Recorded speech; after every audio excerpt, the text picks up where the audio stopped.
This is your Yo, what's up everybody? This is your boy Smoochie the Real G. I just want to introduce you guys to my music video. It's titled Show My Josie. The music video was shot in October 2020. It was released in December 2020. Shooting Show My Josie music video was so much fun, lots of experience from the crew to everybody.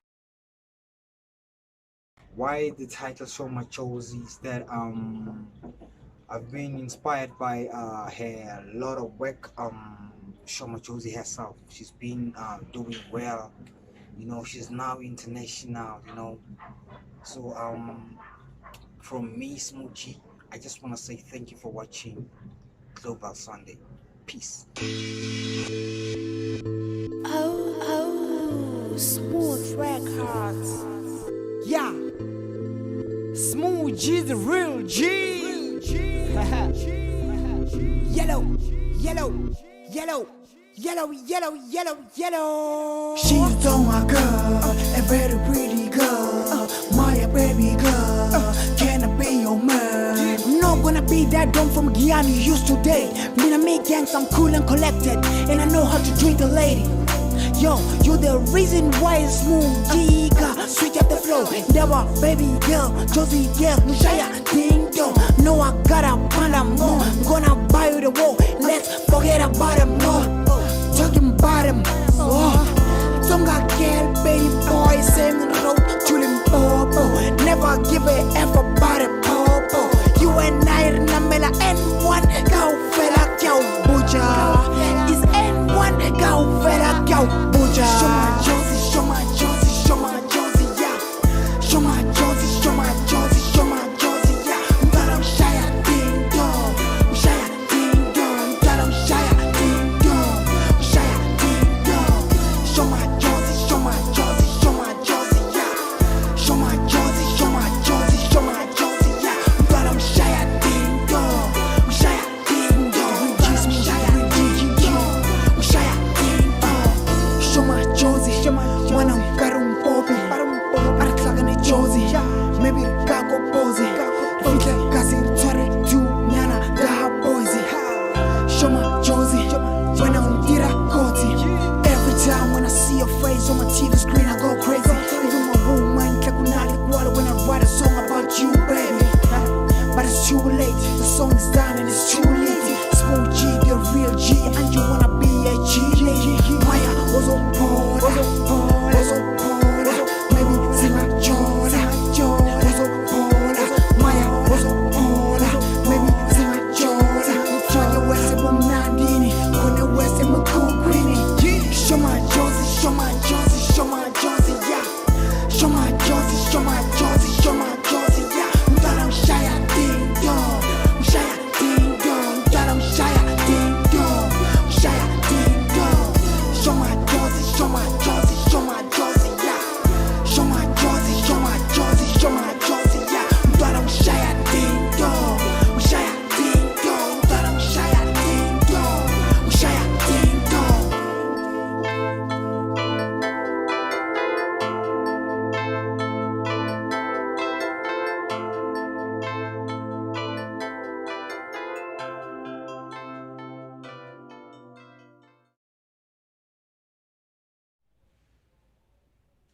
Welcome.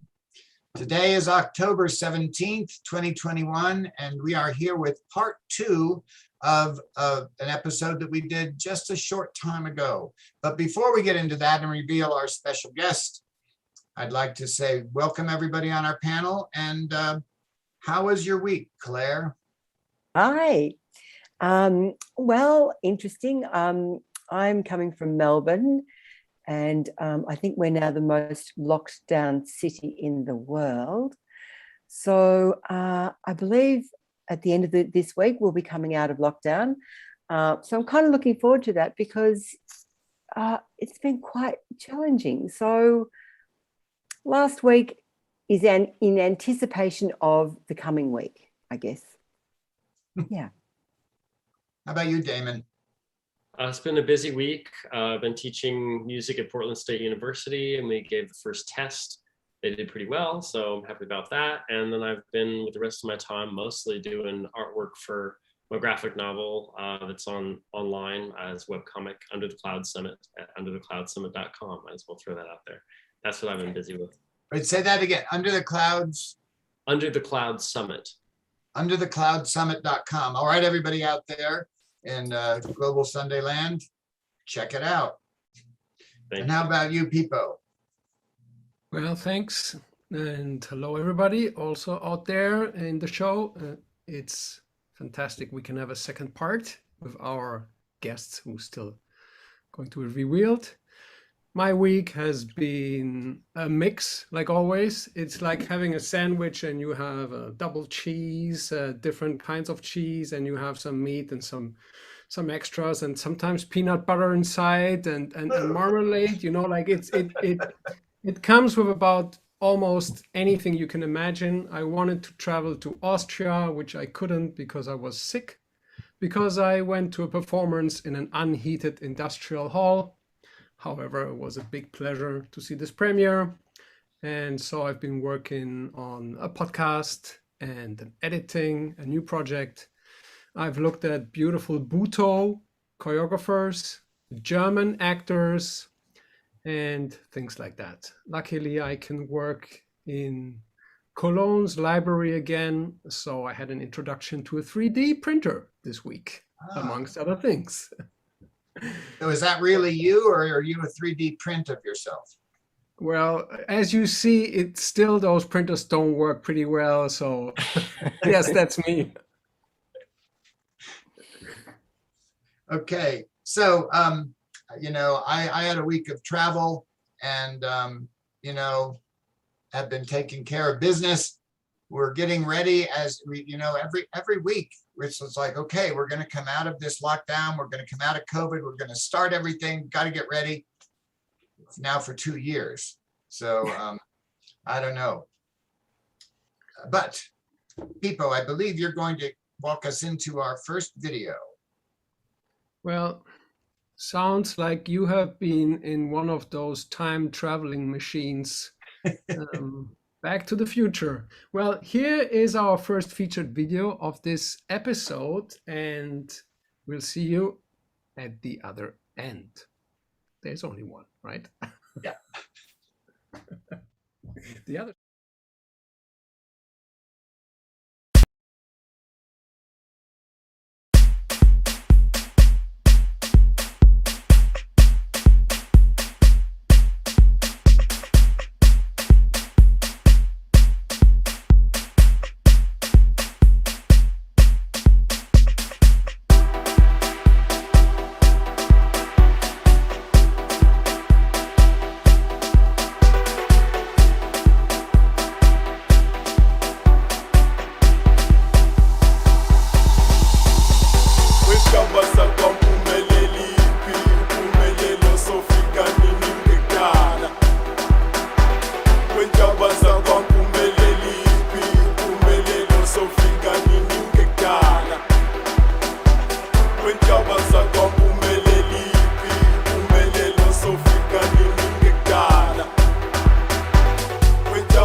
Unite,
mosadi wa go ntshepeditse ka tšhelete ka Saturday ene ke tla itswa ka e bona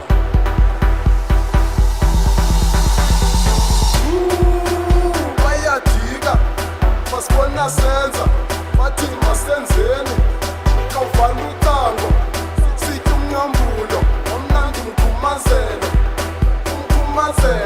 omnandi umkhumazelo sithi umkhumazelo omnandi umkhumazelo. No depression, no crisis, no traumatized, out no stress. No depression, no crisis, no traumatized, out no stress. No depression, no crisis, no traumatized, out no stress. Wekabaza kwa kumelelipi, kumelelo sofika nini ngekala. Wekabaza kwa kumelelipi, kumelelo sofika nini ngekala. Wekabaza kwa kumelelipi, kumelelo sofika nini ngekala. Wekabaza kwa kumelelipi, kumelelo sofika nini ngekala.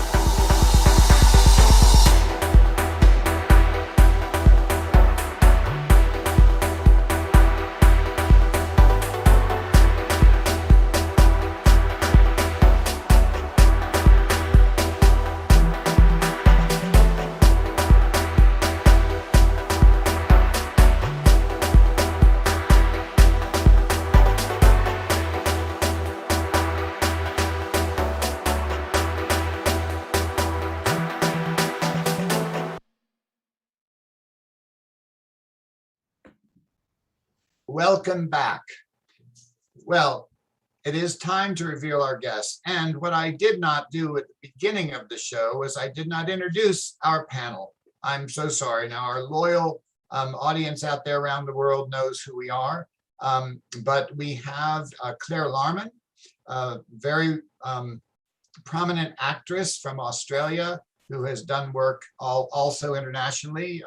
She presented some works at the Edinburgh Festival and also in New York at the academy that I teach. Pippo Tafel. Pippo Tafel is a filmmaker, choreographer, photographer, and also he's my personal SOS 911 help, my computer's not working person that I call. And Pippo is here from Germany. And then from Portland, Oregon, we have Damon Easton. And Damon is a composer. He's a singer, he's a songwriter, a musician, and he's also a college professor. Don't you wish when you were in college you had a professor like Damon? We didn't have professors that were young and cool. We had professors like me. So that is our panel. And our guest today for part 2 interview is the international ballet sensation, Rainer Krenstetter. Welcome, Rainer.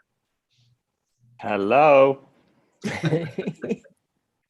And so this being section 2 of this, applause for you. You know, the first one was interrupted because there was an unprecedented interruption in web service for the company. It was in 19 states in the United States that day, and we didn't know what was going on. And so we're back today, and our mothership is in a much more stable Wi-Fi environment, so hopefully we won't have any glitches. But anyway, Rainer, it's really good to have you back again. Of course, since the last one and this one, you've been to Prescott, you've done your first Rainer and Friends Gala, etc.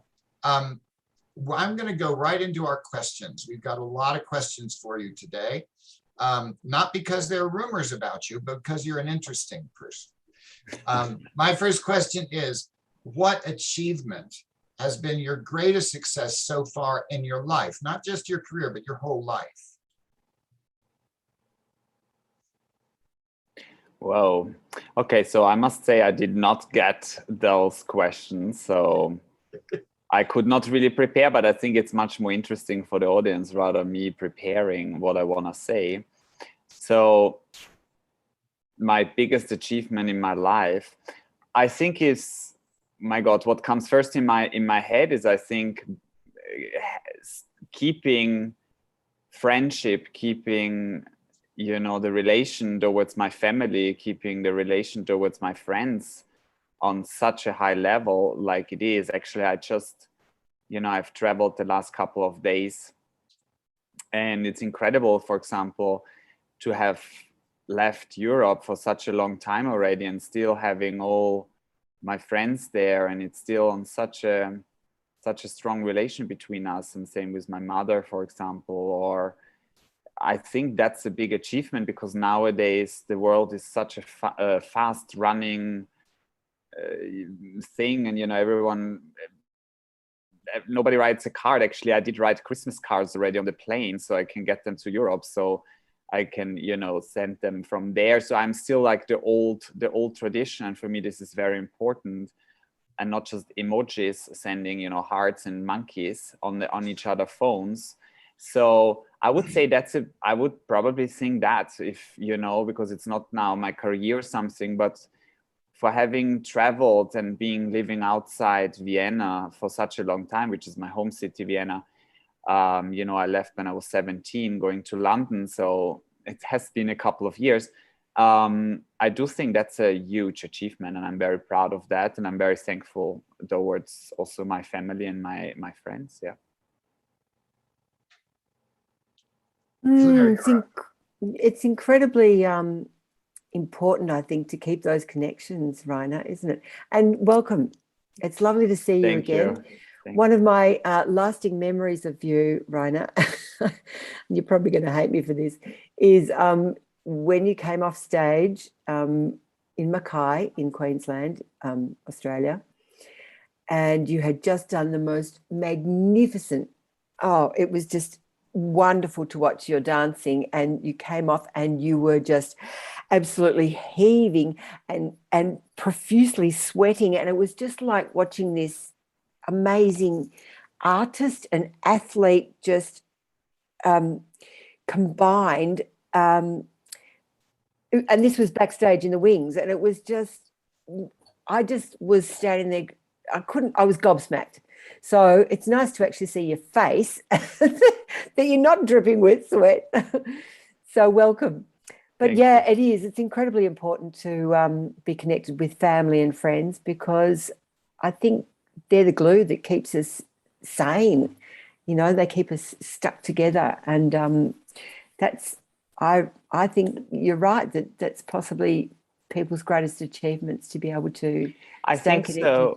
I think so. And it's not just keeping, you know, a relation, because probably many people feel that, but I think that our relation, my relation with my friends and family, I think is more than what I see average where others have, you know, because so really, really, really strong. And I do always think, if you have a very strong fundament built, you know, it's like relationships. If you have a very strong fundamentals, it is relationship. But I mean, also like with your partner, if you have a very strong fundament built, then I do think you, even if you haven't seen each other for 20 years, you know, you immediately continue where you stopped. And we have this strong fundament. And I think nobody would have thought that. And we sometimes say like, oh my God, isn't that just crazy? Everyone has their own life, and everyone has their kids and other families and everything. But somehow the moment we see each other, it's like going back to school, and so strong. And we're always there for each other if somebody needs us. So I do think it's definitely more than what other people would say. Yeah, I also have relationships with my friends, you know, or like connections. I'm very proud of that. I'm very happy about that. Yeah. Yeah. Well, it's really something to hear, since you're somebody, Rainer, who has like made real career accomplishments and real artistic accomplishments, and you know, therefore, the kind of work that goes into that and how much work you've put into it. To hear you say that the greatest accomplishment is maintaining those relationships really lets us all know how much work that must take, with that kind of a life that's taken you all over the world, and that takes that kind of investment, just how much work it takes to maintain those relationships. I really appreciate hearing you put that value on there and let us know that. Yeah, and again, as I said, maybe if I would have known the questions before, maybe I could have thought. But as I said, I think I like it that it's spontaneous, and that came into my brain and into my mind. And yeah, wherever I am in the world, it doesn't matter if it's Australia, the US, or Europe, or Japan, or wherever, I'm always answering my people. It doesn't matter what time at night. I would still, before going to bed, I would answer. It doesn't matter. So for me, this excuse, I don't have time, I have too much stress, doesn't count, because I know what it means to be stressed, and I know what it means not to have time. And actually, a week ago, we had a situation with Ken. We needed something signed, and I was just doing Swan Lake, and literally I still made it happen to print something and sign something and scan something. So I'm definitely, yeah, I don't want to say I'm great, but I do think I put a lot of value and a lot of importance to that, and I'm happy that it shows and that the result shows. Thank you. Yeah. So, Rainer, great to see you. Hi, people. It's been some time, and we first met in 2018 in the National Theatre in Melbourne. You just came from an intercontinental flight. You flew in to perform in a premiere that was going to happen, I believe, 8 hours later, something like that. So you came into the theater, said hello to everybody. Then you went for a quick nap, and then you went through the rehearsal. And after that, we met in some other countries, like in Austria. And that's very interesting what it says about the career as an artist. It can mean to be away, it can mean to travel, it can mean to be in a jet lag, and you still are expected when you go on stage to perform as if everything is perfect. And maintaining a healthy relationship to your family, and that can be the artistic or biological. That's something very important. I find it always very hard if I have to let go of someone who is important for me, and as things go on in life, it's not always possible to keep up. There's family, and then also there's work, and things change. And it's beautiful to know. And we just logged in, and it was immediately also a pleasure to see you again. And there's many things we can. Yes, it was. You're a funny guy, you have a witty humor. And so it's really good to be here and welcome you for the second part of this interview. Thank you. Yeah, as you mentioned, and I'm not a big fan of technology, although of course it's great what nowadays one can do. It's just, I have no idea about it. I need someone like People who does it, like Ken also said, like People, help. But I must say, now having all those smartphones, it helps a lot. You can actually FaceTime and see the person, and through internet. And if I think before, it was always a nightmare being in Japan, and you always had to be in the hotel room to call with the landline, and then with the time difference you couldn't call at home, and because they would sleep. So that's really a big help, a big help and not a big help, because we are like expected to be available now 24/7. But for keeping up with all the relationships and all, I think it obviously helps a lot to be available, and it's very easy to reach each other. So that's very good for that reason. So after this introduction, let's go to the news, and we will talk more when we come back. Also, a big hello again to everybody out there. And I hope you also had a good week. I wonder from our public if there's anything you want to post, and you can send us a message on the different channels where we're online. It will be beautiful to have some of your reactions. Maybe you also. One of the things that I would like to add, if I can, about what we were talking about maintaining friendships and everything. You know, Margot Fontaine traveled her entire life, and, you know, had just she just was everywhere all the time. And at the end, after she had retired, somebody asked her about that and about the fact that she too had maintained these relationships. And she said, well, you know, when you have a life in the arts, you travel, you end up being able to make yourself at home anywhere you are in the world. But the only downside is that for her, she never actually was able to feel home until after she stopped dancing. In the last 10 years of her life, she was able to actually have a home.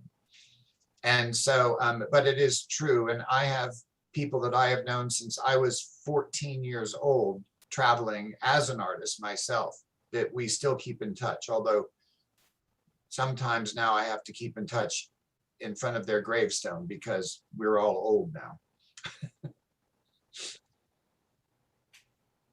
So Okay, let's make sure later we get all our addresses for the Christmas cards. I will also send some. And now let's have a look at that video.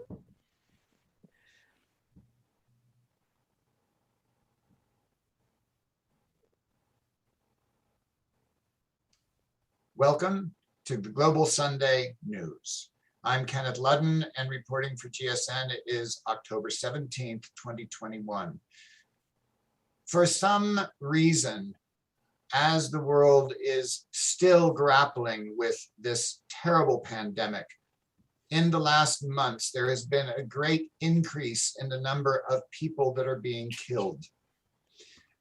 This is in many ways astonishing. The numbers are higher in some places than they've ever been in recorded history.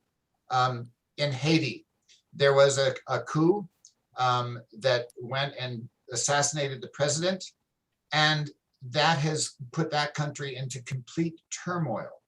And what just happened in the last 24 hours is that an American missionary was kidnapped and is being held hostage in that war-torn country.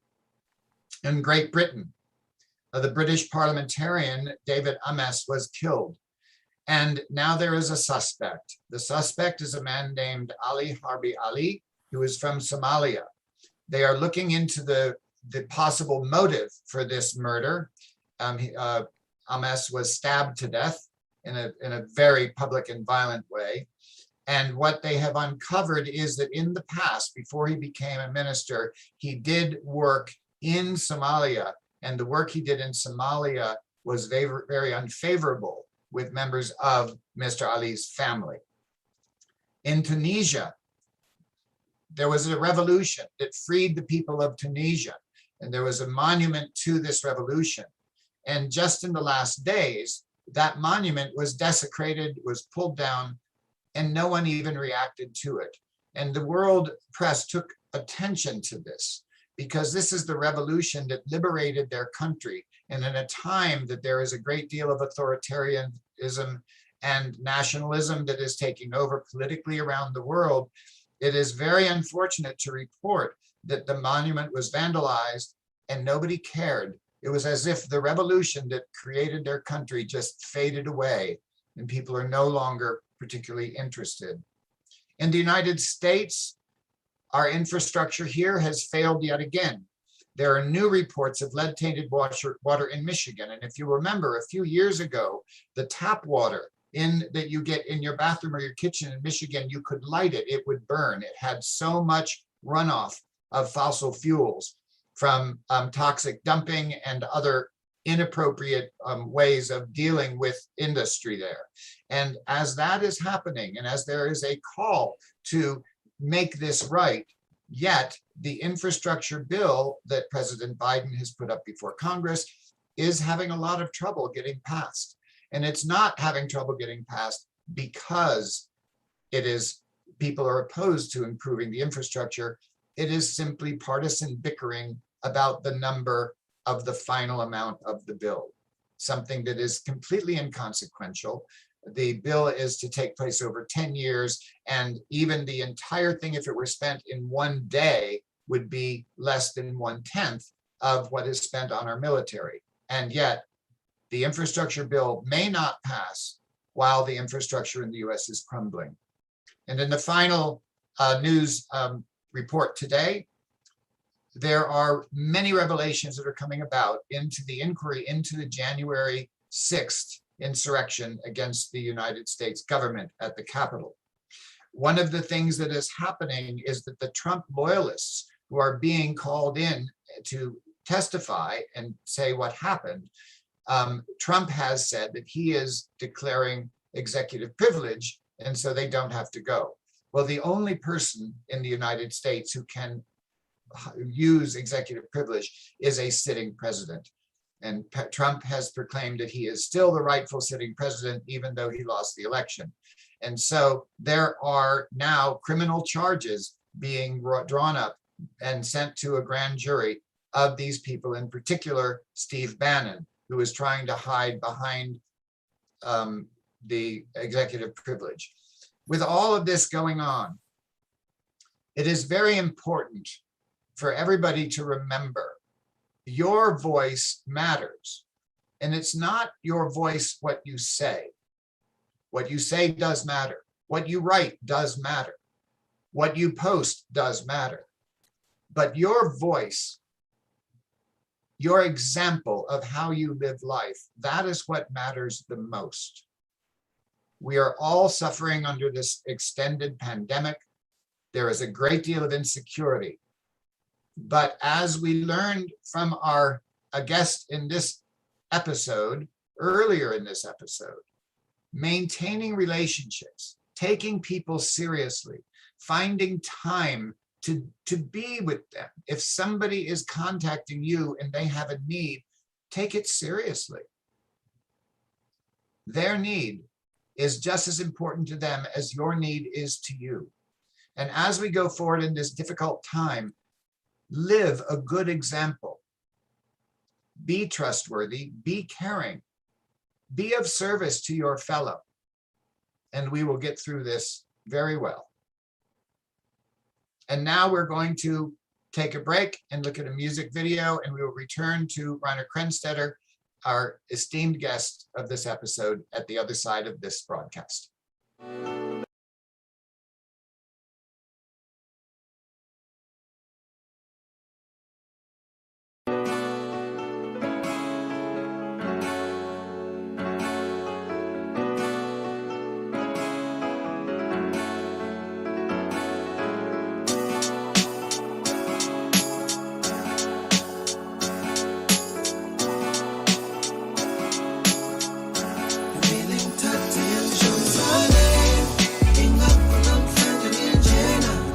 Ungangibuza ukuthi ngiphumaphi sengishizilile ngile ngithathe yangishonsale ingakho namhlanje ngiyinjena cela ungangibuza ukuthi ngiphumaphi sengishizilile sure ha leli khansi elikhule kanzima oledile ngaspani itama noma belisipana kodwa hlezi idakotshwana ngacabanga nanokuthi ekhaya ingane sibanjwe indlala phela lona belisicabangela lona nabangani belisithandana nesiketi lidlalisa komamncane kodwa ekhama lifica ikabishi bekuvele kucatshwana bekuyindlovu kayiphikisa umama limkhanda ngebhathu lishubisa mase lifike ekhaya emva kwenyanga entathu jitsa wahlala wajula wacabanga kumele enzeni phela yikho into ezoyizela kuye emehlele empedeni wafuka wayosebenza nezinto zaqala zaqama wayikhaliphile umshite sekwazi nokubeka ekhaya futhi ebeka nanemali ukuze aqhubeke nesigele ngoba phela nasesigele umshita wayekelekele wongothisha bakhe bethu uzoba yinto emphakathini kanti abazi ukuthi umshita yena ulambe nasesizweni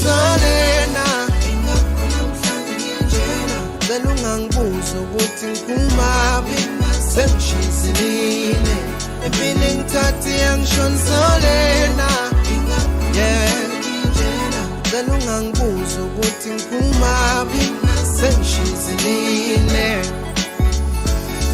Umjitha Spani wahlangana namajitha ethanda inkwara ehlezi embekela ukuthi akawavale sometimes buyo bloma nje just uchill and have nice up. Umjitha walutheka naye wawavala ama-out kwakumnandi nje kublomiwe naney'phuzo ebekiwe kwakubhizi kuphampa inambo maskibeng bengayibhekile omunye jive eduze kwakhe ngiyasola wayesebhekile naye usipho wayeseshaya futhi wayeseduzukile namaruma yekhona wathatha umntwana wamhola sebemkhuza bolova kodwa waqala wayishofa phela inkinga yayikhona umjitha weqala ukuyithola wayesemthanda umaskibeng esekafuna ukumjola wayesemshaya ngosonoro phela impilo akayazi kanti akazi usigwaza ngowakho umjitha umakase futhi ephethe nefosholo ngoba esivulela igodi phela kumele wazi ukuthi impilo isula nongodi.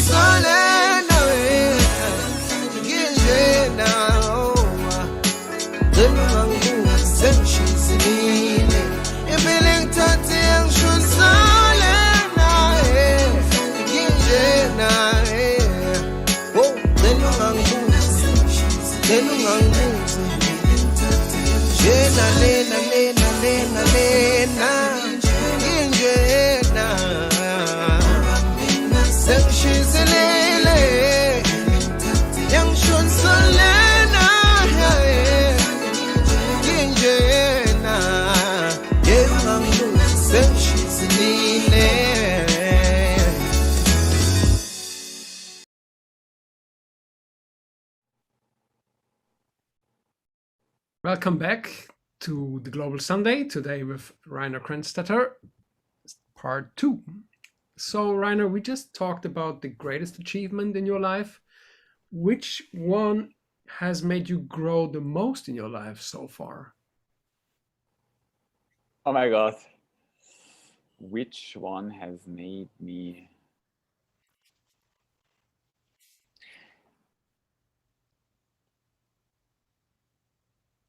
grow?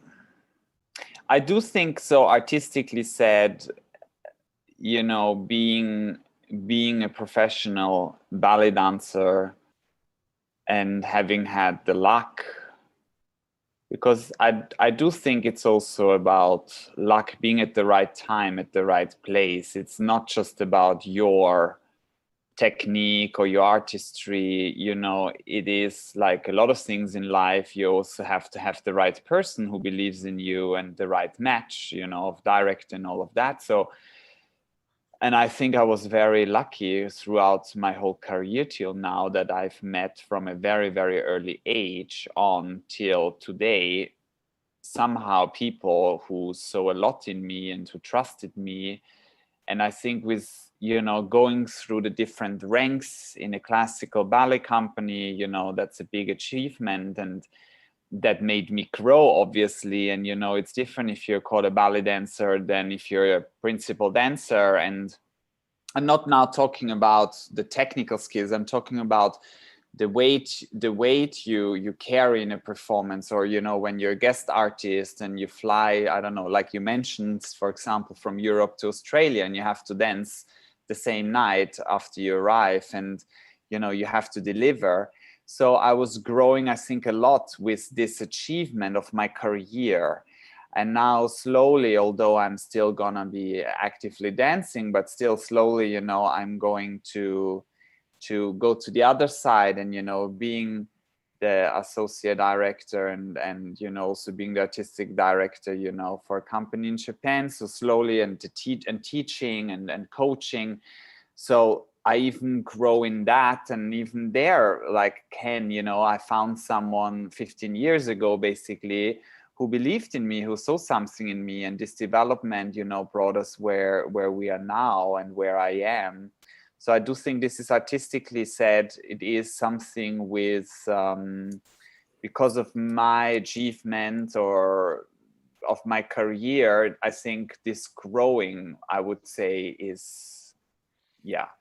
Privately, I would say again, maybe, you know, with the heart and the love to someone and what one feels, I think also that is definitely something I would like to put out, you know, with, again, my friends or my family or my partner, you know, I do think that makes many things possible. Yeah. Wow.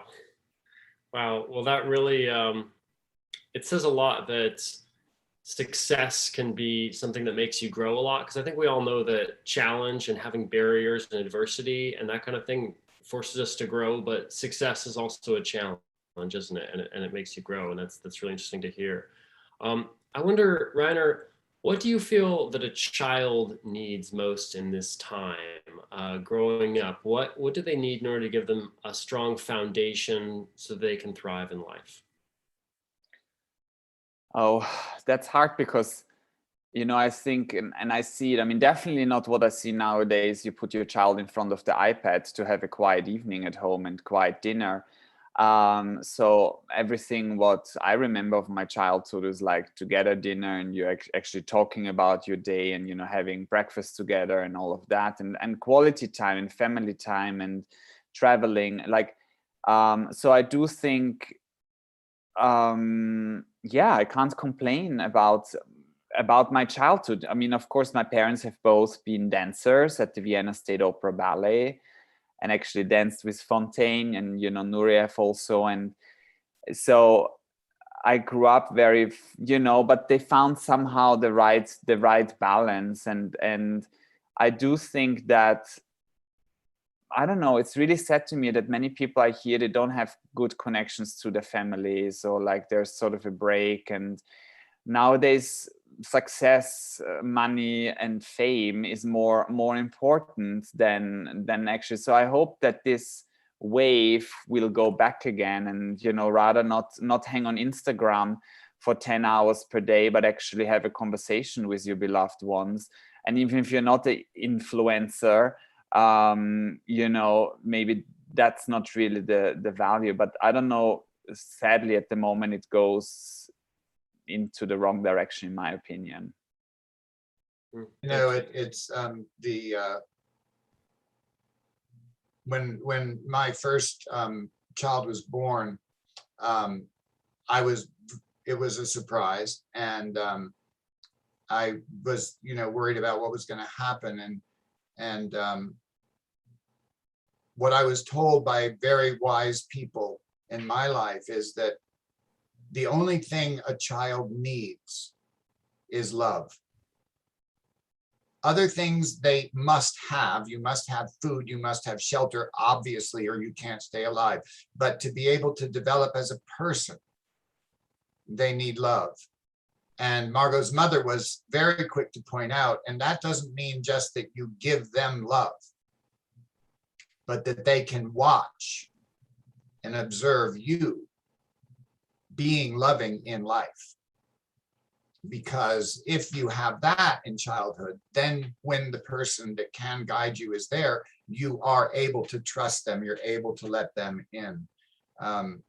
It's a, yeah, and what's going on today is a very different dynamic. And I have, on the internet, I had a sort of made a policy. I thought, okay, since it's almost impossible to disconnect myself from Fontaine in public, I thought, how do I do the internet? You know, what would Fontaine do with this kind of thing? And what I realized is that Margot never asked anything for herself. Margot always asked what she could do to help people. So I made that my policy. When somebody reaches out to me, I don't say, oh, great, I have another like or another, you know, whatever, 1,000 people. I say, what can I do? How can I help you? Because realizing and the importance of every encounter we have, even if it is digital, to make it a relationship, it has to be a give and a take. So I think that that's very interesting. Claire, what is your take on this? Yeah, I mean, obviously, despite the fact, Reiner, that you are an international phenomenon, what I'm hearing from you and hearing from everybody else is that human relationships, you know, just that absolute need to be connected with people is the most important thing, and it allows us to thrive. And it's quite an interesting observation, and I'm sure, you know, from wherever you guys are in the world, you're seeing the same things where because we've been either in lockdown or, you know, socially isolated, a lot of children, and particularly young children, haven't had the experience of being, you know, out in the world and forming random relationships, and even if it is just going down the shops and talking with the greengrocer and learning to communicate that way, or whether it's within your home or with friends. And it's been a real challenge for children these days to be able to learn how to communicate and to see who their mentors are, even if they don't know who they are, and what the values that we have held so dearly in society are. So it's really nice to hear that this is actually the overarching theme of what you're talking about. You know, even though you've got this amazing career as a ballet dancer, that people and relationships and, you know, those who touch your heart, and, you know, I mean, there's that saying that family isn't just blood, it's you know, it's global, really, is really true, that we need to connect. We need to, as humans, we need to be part of something, and to fill our soul, and to you know, for our hearts to expand. That's really important. And I think children need to be nurtured and loved so that they can grow up with the same values that you're talking about. Yeah, it's just, you know, what comes in my brain is, you know, now that about a month ago we had in Prescott the first Ryan and Friends Ballet Gala, and, you know, we were 8 dancers, and for me, and 6 from, I think we were 6 from Miami City Ballet, yes, and then was Frank and Machi. And, you know, when we arrived, of course, I just could have booked a hotel, you know, and everybody would have checked in the hotel, and then everyone goes off to their room, and then you see each other again at pickup, basically.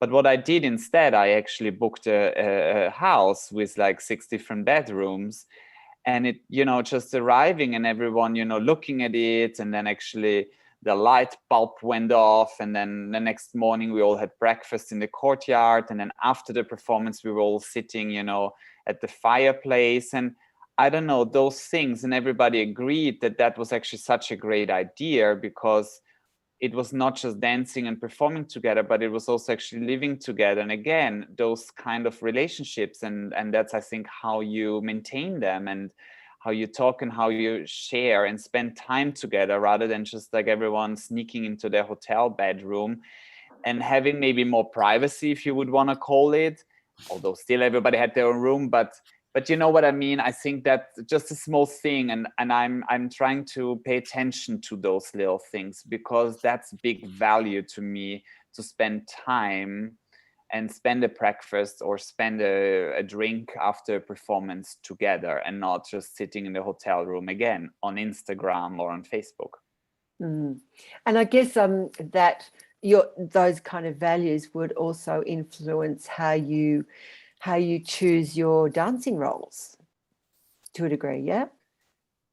I do think that you can see in a dancer's performance how the dancer is. You have at least an idea how a dancer is in private. I do think you can tell. There might be, like, I can see who is just on the show and has great marketing and is a star because of great marketing. But you can see if someone is smart, or if someone is dumb, or if someone is good-hearted, or if someone is like ice cold. I do think a sort of, because an artist is individual, so you can sense it. I do think, maybe not all the time, but you can sense it. Yes, I do believe so. Yeah, and so that would influence what you chose, I guess, would exactly. it? Yeah, definitely, yeah. I saw you the first, I was very aware of you before we actually met in Miami in 2006, 2007, I don't remember what year it was, long time ago.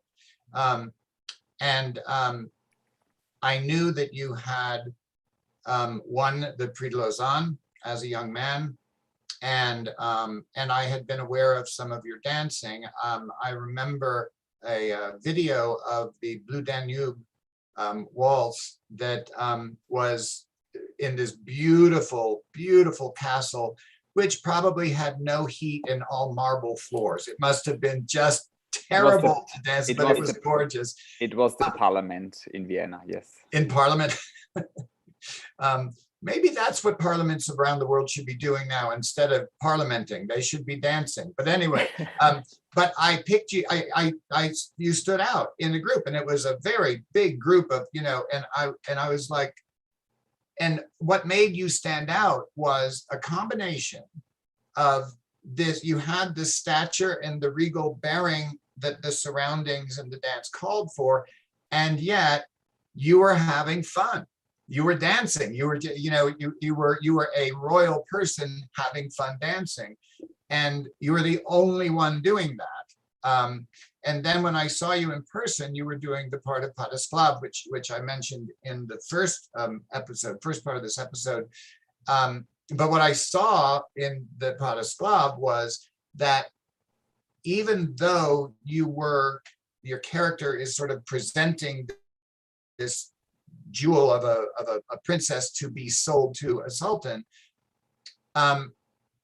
you only did that salesman thing at the certain appropriate times in the choreography, and the rest of the time you were making the princess be a real valuable human being, not just a commodity for sale. And so there was almost a bittersweetness to it, because it was clear that your character cared about this girl, even though your job was to sell her. And of course, in a gala, everything's taken out of context to just see the little chunk of dancing. But I found that very remarkable. And you know, that is really what led to our knowing each other as we do now, and all of the things that have transpired since then. Pippa, what is your take on this? Somebody from a different aspect of the dance world, on the choice of I think it's the choice of roles. It is definitely a choice of microphone, and you know, you have to get the levels right. But apart from that, since we're mentioning Fontaine, I remember that in your book, My Margot, you speak about asking her how you would approach your role. And I would be glad if you could just mention that. I think that also gives a good idea about how relationship and work and the role, how these things come together. Do you know what I'm talking about? I do. I want to do a very short answer. I don't want to preempt anything, but there are two things in particular that happened that I talked about in the book. And one was there was a time that there was something going on backstage, and everything got confused, and the order of the program got messed up, and Margot found out 5 minutes before curtain that the ballet that was supposed to be the closing number of the evening was going to be the opening. And her eyebrows disappeared into her hairline, and she was sitting in street clothes drinking tea, and we were talking about just whatever. And she said, "You go and find out if it's true. And if it is, then and if it's not true, come and tell me to slow down. Otherwise, I'll meet you on the stage in a few minutes." The curtain went up 3 minutes late. That means it took 8 minutes for a 56-year-old woman to go from sitting in her street clothes to dressed in character, in costume, in makeup, in her role, and doing a leading role in a ballet. And at the end of it, she said, I said, "That was amazing. That was incredible that you were able to do that with no preparation." And she got very angry, and she said, my argument is not with the public, it's with the administration. She said, "I gave the public the ballet. Now come tomorrow and I'll show you the steps." And that was one of the first openings I had to about, you know, it's not the steps that make the character. But then the other one, of course, is with when I was dancing Romeo and Juliet. And there was a big hullabaloo with the orchestra and the director and the choreographer and all of that. I won't go into that. Buy the book. We'll put a link up. No, this is not a sales for the book. But she called me that night. I was in New York, and she was wherever she was, and she called and said, "I hear you had a bit of a go with the director today." And I'm like, you know, what do you have, spies? And she said, I told her what he said, and it was very insulting about the way I was playing Romeo. And she said, "You have the source?" And I said, "What source?" And she said, "The play." And I said, "Yes." And she said, "Well, go ahead and read it, and then call me after you've read it, and pick 4 characteristics that are true of Romeo, and call me and tell me what they are." And I was like, okay. So I read the whole play, it took a couple hours. I called her back, and I told her the 4 characteristics of Romeo. And she said, "Well, these 2 are sort of alike. You got to do another one." And I said, "So what do I do with that?" And she said, "Every phrase of dancing, put one of those characteristics into it." She said, "Everybody has a Romeo in their mind. If you give them a Romeo that is a detailed, like hyper realistic version of how he stands and all of that, then only if people think that is Romeo will they see Romeo. But if you just be yourself, but then put in the qualities that Romeo has as a character, then everybody will see their Romeo in your work." And so I believe that's what you're referring to, Pipo. No. It says, it strongly says what we have heard from Reiner. It's about giving time and also being available. And these are 2 essential things. And it's very important to thinking of, you know, committing your time to your fellow artists or whoever you consider important, and also to be available when it comes to that point. It's a beautiful book. I will not say I recommend it, but there's a lot of it in there that helps you to understand things, because it was an outstanding artist. And you're speaking about someone giving time and being available. And so that came to my mind. And yes, those were the the moments I was thinking about. So why don't we go to the news? And also to our viewers, please comment. We are very curious and interested in what you have to say.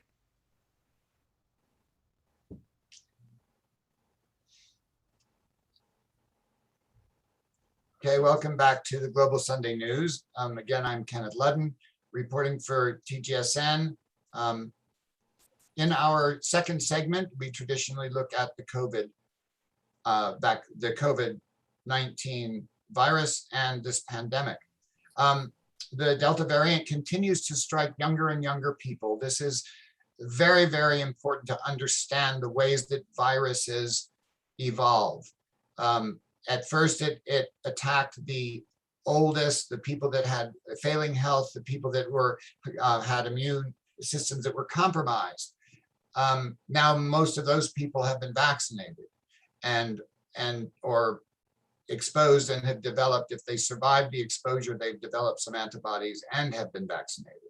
And so as this Delta variant has evolved, now younger and younger children, really young children, are getting sick and dying and being hospitalized by this disease. And don't ever forget that one of the categories of people that have had the disease, they call them long haulers, which means that even though they're over the active infection, they have lingering problems with their lungs, with their eyesight, with their ability to think, all kinds of symptoms that linger for months and months, and in some cases now a couple of years.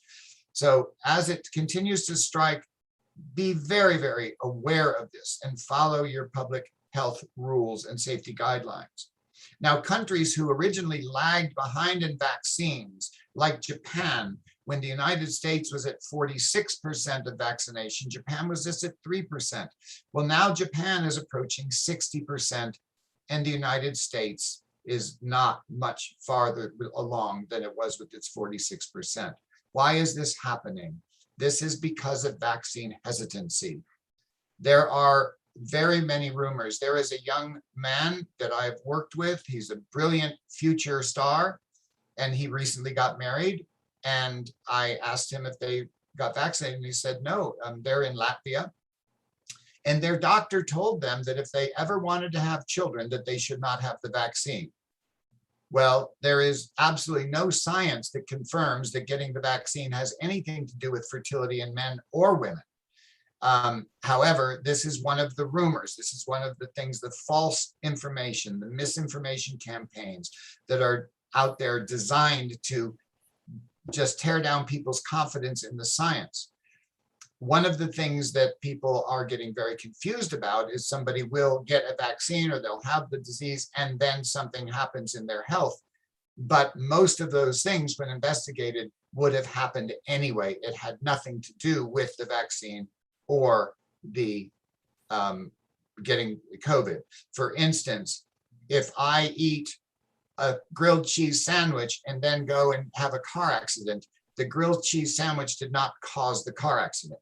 It happened just after I had that. So do not be confused by this and really look into credible medical sources.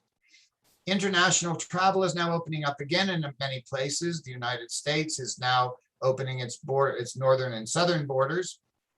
And the documentation of vaccine and having been vaccinated is extremely important.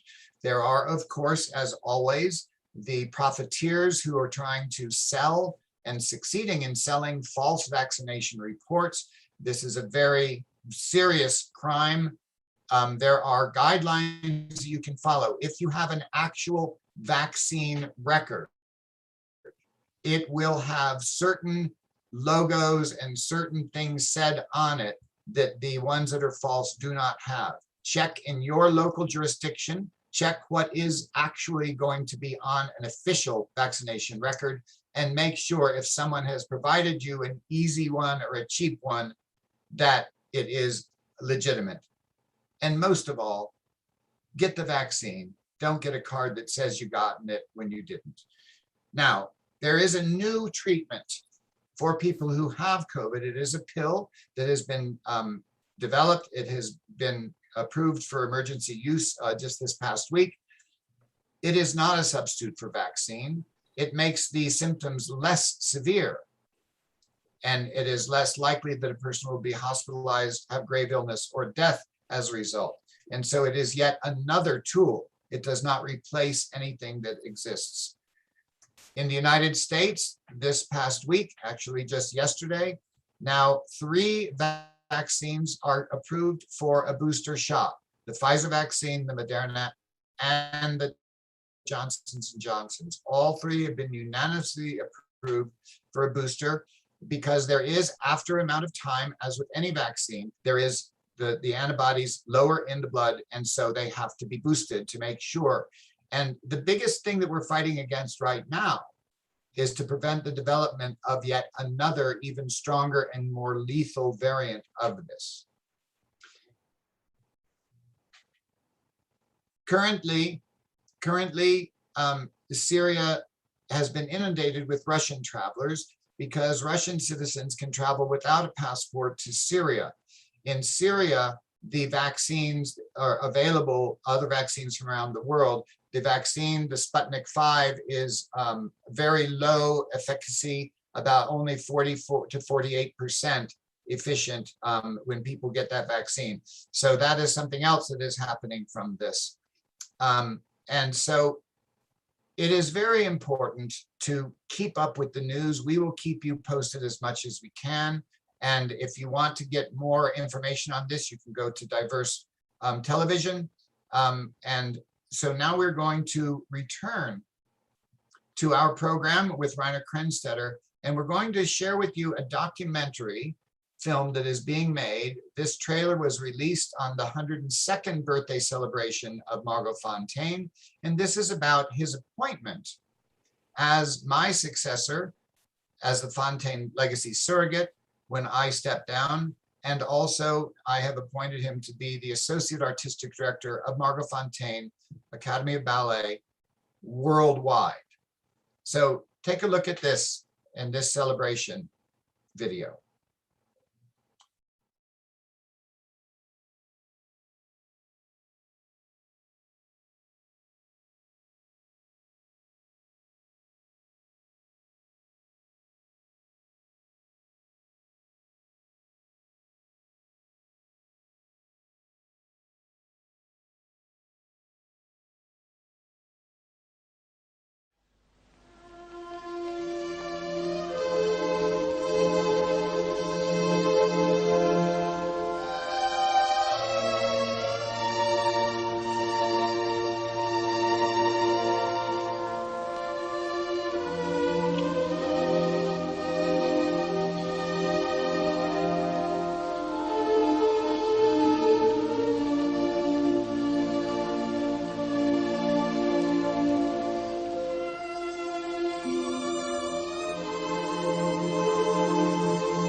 Dame Margot Fonteyn is perhaps the most famous and influential ballerina in history. Her legacy has guided classical ballet since the mid-20th century. As we celebrate her 102nd birthday this year, it is also the occasion of announcing the next Fonteyn legacy surrogate, Rainer Krenstetter. Rainer stood out from very young age as being exceptionally gifted as a dancer, but aware of all of the parts of the dancing. When you watch Rainer perform, he's always musical. He has that same kind of sensibility that Margot had as an artist. It's the kind of thing that you sit in an audience and Rainer's performing and you can sit back and relax because you know you are in very good hands and that everything has been considered and everything is just so, and so you can just receive. Being the director of the Academy and looking over the different divisions, we have a musical arts division, a visual arts division, a dramatic arts division, the dance arts, which is different than the studying of the technique, and then the scholastic arts, the technical arts, and the theater craft. And so as the director, you have to oversee all of that, and you have to make sure that you've got exactly the right amount of spices in the stew to make it end up to be that kind of authentic and having great integrity of a final product for the public. In terms of Rainer and doing the job, Rainer is already a citizen of the world. He knows how to travel. He knows how to be fully present when he's there. He knows how to keep in touch when he's not so that people don't feel abandoned. You learn how to do that. In general, the pas de deux, it's fine. It's just, you know, what I see is step after step after step after step after step. It's a sausage. You have to have moments where it's like nothing, and then turn and run, or hold a position, enjoy it, and then go out of it. So it's not, that's a general thing in any pas de deux. No, make waves. Don't go through a pas de deux whenever you do any pas de deux. Don't have it in one level. Always have highlights, strong, soft, slow, fast, fast, intention, break. Again, we spoke about like a sentence. I'm not speaking everything in one sausage through because I write this idea always. Continue.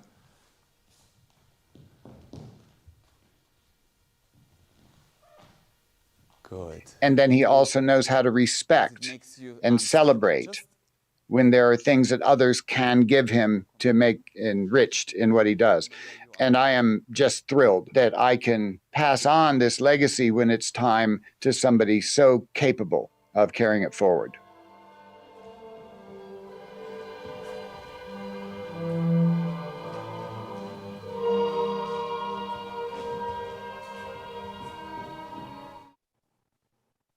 Welcome back, everybody, to the Global Sunday with our lovely guest, Rainer Krenstetter, as we say in German.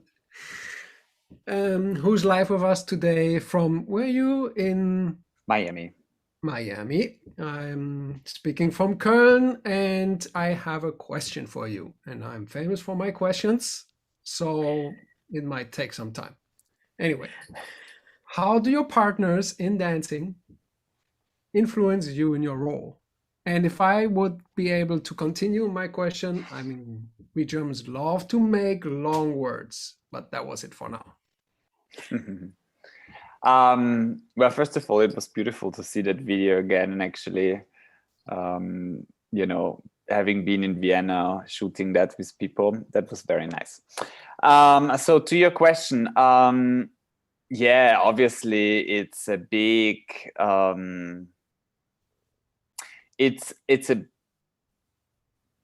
it influences a dancer a lot to with who you're dancing. You know, I necessarily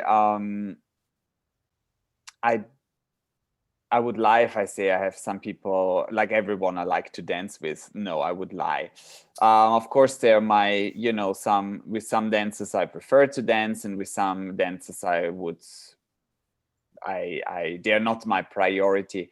But one would never see that, one would never feel that, and my partner also would never feel that. I just think it's with everything, again, like with life, you know, it depends on the level you are. Like, you know, do you have a certain, I can fake it, one thing is faking it, and the other thing is, you know, do you have it also in private? So of course, dancing with someone I consider a friend. I mean, I'm very careful with the word friendship, because I think it's used too regularly. I think a friend is, but someone I like, and someone, you know, I care, and someone I know better. And if we're sort of on the same level, it's a different feeling in the studio rehearsing, and then obviously on stage performing. Also, sometimes I must say I do struggle, especially when I went on guestings, when I toured. It was always very hard for me, because you want to also have a nice time outside, and you also want to enjoy, you know, the traveling and the sightseeing and the breakfast and the dinners together. And sometimes you go on tour for a month, or I don't know how long. So who to take? Do you take someone you like more in private, or do you take someone you like less, but who maybe fits the part better you're supposed to dance? So I struggled also a lot always with that. I try to always match both, let's say like that, because I think it's important to also have a life outside ballet. I did learn from a very, very early age, especially at the Royal Ballet School, to be professional and to be put together with anyone. So I danced with tall, I danced with small, I danced with light, I danced with a little bit more heavy. I danced with any kind. I danced with men. You know, I don't necessarily care. I will always be professional, but it does influence me a lot if I also have someone who I actually like in private, outside the studio, off stage. Mm. It's kind of really important to be able to resonate on some sort of level, isn't it, with your scene partner, dance partner, however, whatever phrase you use, I guess would be dance partner. But wouldn't you think that some of the people that challenge you the most actually enable you to push yourself a little bit further when you've got a dance partner who is maybe not on, you know, you're not in sync with each other, that you find that the challenge is the greatest thing? I agree. I do think that my plus has always been my artistry and my charisma and my, it has never been the technical skills necessarily. I've never been a big turner, a big jumper. So I do agree. I've danced with many people who have been maybe less, and you know, I pushed them up, and you know, it was a big challenge, and that was very interesting. What I mind, and I don't mind about the outside or not outside. What I don't like, let's put it like that, with dancers who put all their importance to the technical, they already think in the pas de deux about doing the 32 fouettes in the coda, and that's why they already focus on that, and they hardly even look into my eyes or they have to balance the attitude longer, so they're like frozen and staring into one point to hold the attitude, and then it doesn't give me anything as a partner. Again, of course, I partner them and I try to be professional and I try to make them shine, like Ken said before. I think it's very important to present the partner, the woman, perfectly. I know many men who save their energy for their variation, so they're sort of letting the girl do more. I put a lot of energy and a lot of work into the pas de deux, which is usually before the variations. And then in the full length, there are a lot of mise en scène. Again, you can see if someone is focusing and thinking already about the next technical thing, and that's what I don't really like. But I agree with you, the challenge of someone who is maybe a little bit less or not so experienced, I love dancing with younger and unexperienced, who I can push, and then it's a very special relationship. And I do think with partnerships on stage, it's always very individual. I'm not a big fan, as I said, people who just put the importance on the technical skills. And I guess it's that lovely relationship then that enables the audience to see that you've actually got some sort of connection with each other that bleeds into the character and gives. And so for you, it's a challenge to bring your partner's skills up to a certain level, but it's also, I think it enables everybody who is in that situation to rise themselves, so that you're not it becomes sort of a humble thing, that all of a sudden you're showing your humanity and generosity, and the audience sees that. Does that make sense? Yeah, I mean, we mentioned today a couple of times Romeo and Juliet, and like Ken spoke about it. And I think the easiest to explain is, if you have a Juliet, when I had a Juliet who I liked, it was much easier to fall in love with her and have my first kiss with her and die for her, rather than if I have someone who I might not be a big fan of. But thank God I'm such a nice person and almost everybody likes me. So no, I'm joking. But I think, again, professional is professional. And I've danced with many partners who I didn't even know. I would suddenly fly to, I don't know, once I was in Berlin and I would fly to Zagreb and I would perform in the evening. My flight was delayed. I'm not sure if I told that already in part one. But literally, I arrived 2 hours before the show, and I danced La Bayadere with that girl. I was like, "Hi, what's your name?" And then she said it, and then it's like, because it was flight delays, snowing, no suitcase, and and you still have to tell the big, great love story, which is 99% in ballets. It's always love and death, and so it's always very dramatic. So it's not very often flat. But it's very true. You respond to your partners, and I also had lots of. I was a good partner, so I could partner taller girls as well and heavier girls. I also learned that at the Royal Ballet, and so I danced with a lot of people. But when you do have that charisma, it really is so special, because then you can do your best. You don't have to make sure that you're helping them do their best. They're doing their best and you can do your best, and that combination. When in part one you referred to your vision for the future, and also you just mentioned that you like to work with the younger ones and promote them, build them, urge them forward. I'd like to pick up on what we started talking about then. You and I have had so many conversations about the direction of ballet and the future. Where do you see ballet going in the 21st century and beyond?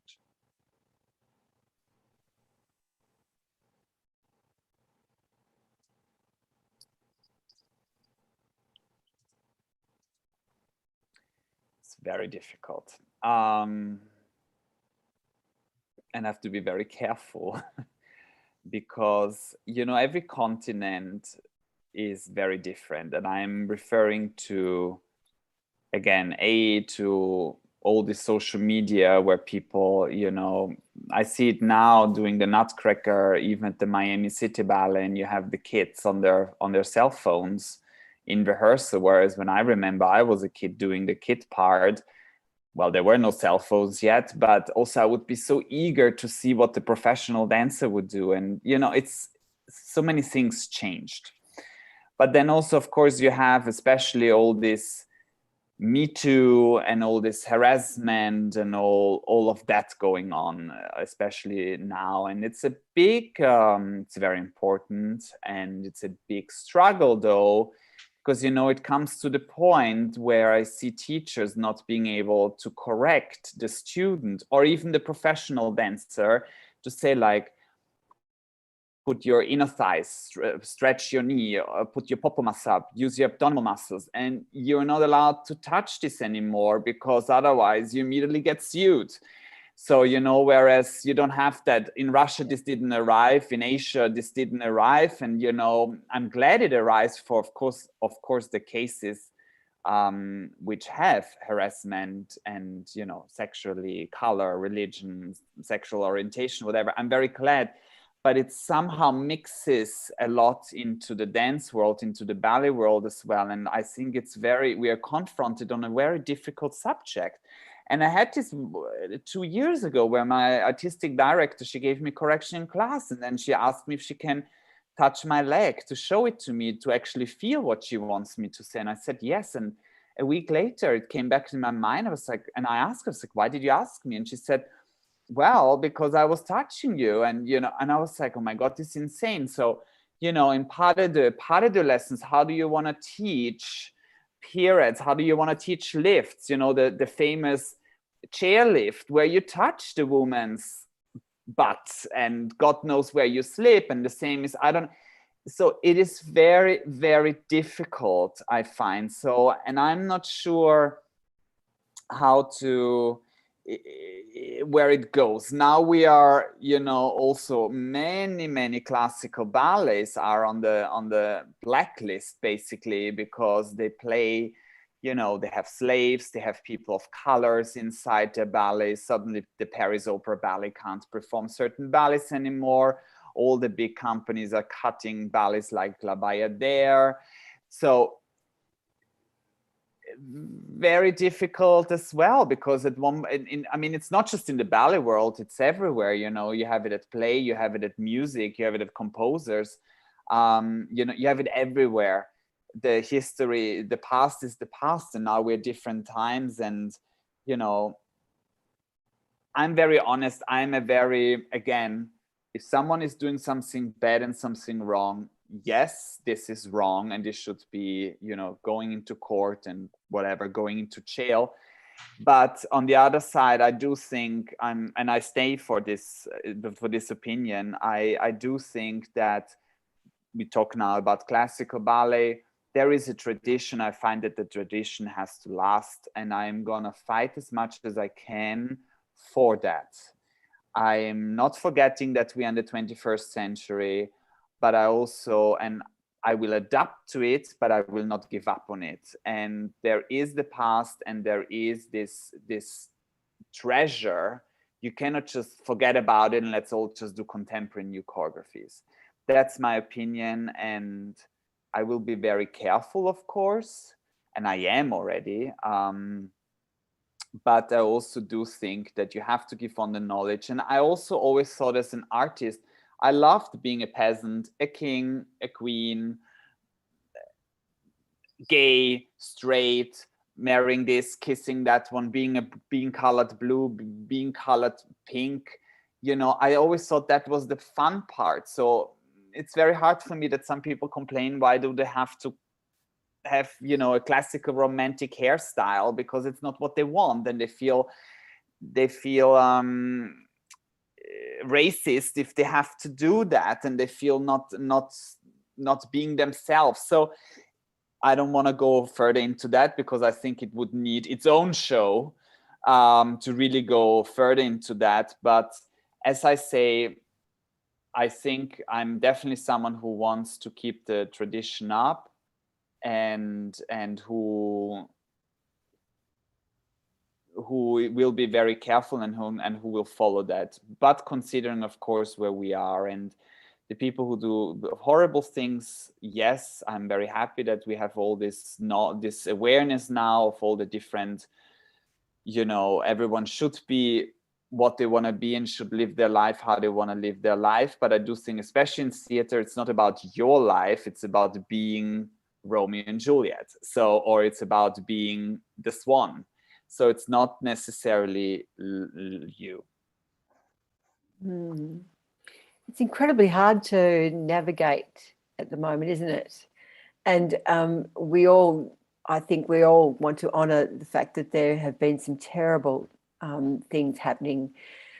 But when you're trying to do something that has a history, and the history might not be something that we think is politically correct or socially correct or anything now, but it's difficult to sort of try and we can't obliterate the past, and we can't say that history didn't happen. And how do we translate that to the stage or to film? And I can see that it must be a real dilemma for you, and particularly going to go forward with the academy or any other role that you're in, because it's a very tricky situation to be in. So I guess it sort of feeds into my question, which is what are the standards like now compared to yesteryear with student standards? Rainer, you must have seen a huge difference from say 10, 15 years ago to what you're having to see now with students coming up in the dance world.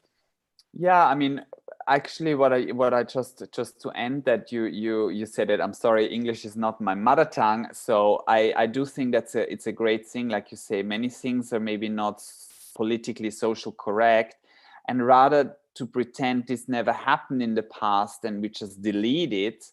I think we should work around with it, and we should make it possible still to find a solution for nowadays. Let's put it like that. And you're coming from Vienna, so much history, and you cannot just suddenly cut all the statues off because I don't know what they did, those famous composers, and with the students,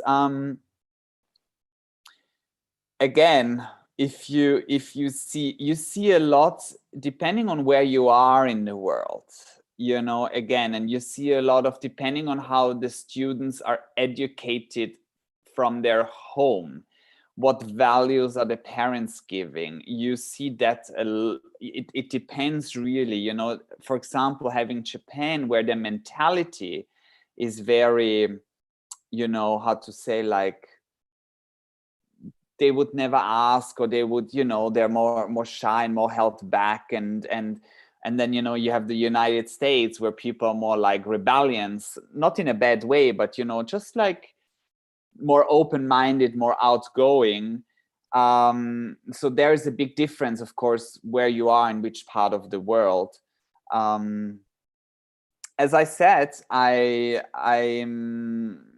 shocked how, in one way, there are many people who are eager still, because every dancer who is doing classical ballet, they actually want to dance all the big parts, which are now sort of on the table to be not politically and socially correct anymore.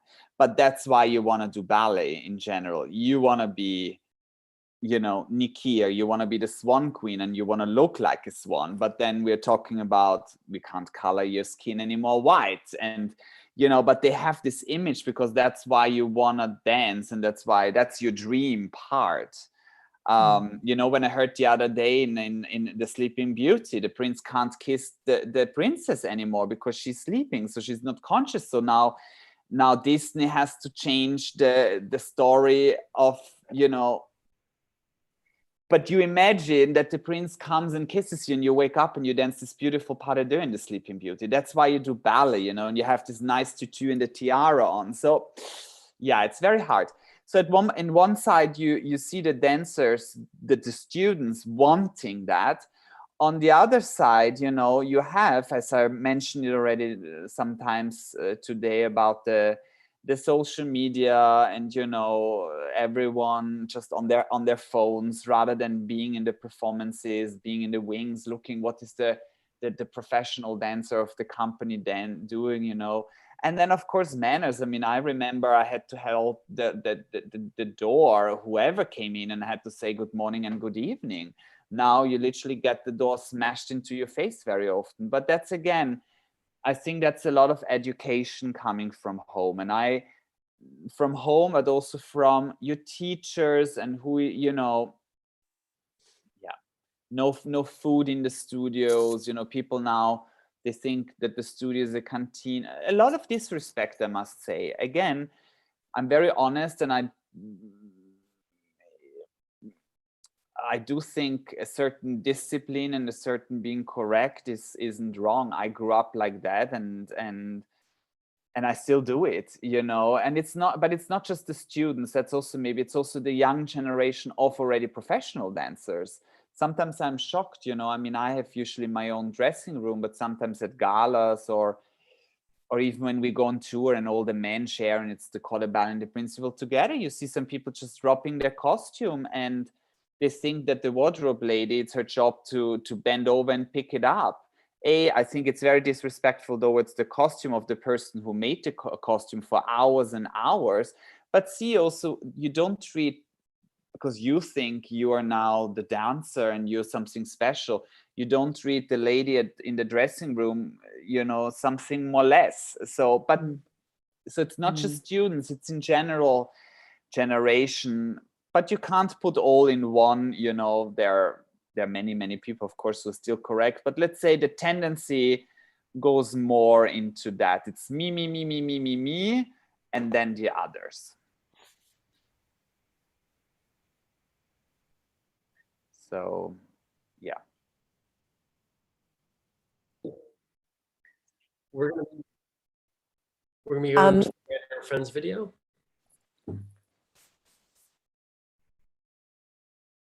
So I think we're gonna go to Ryan and Friends video I just heard. Perfect. Yeah.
Hi, everybody. Welcome back.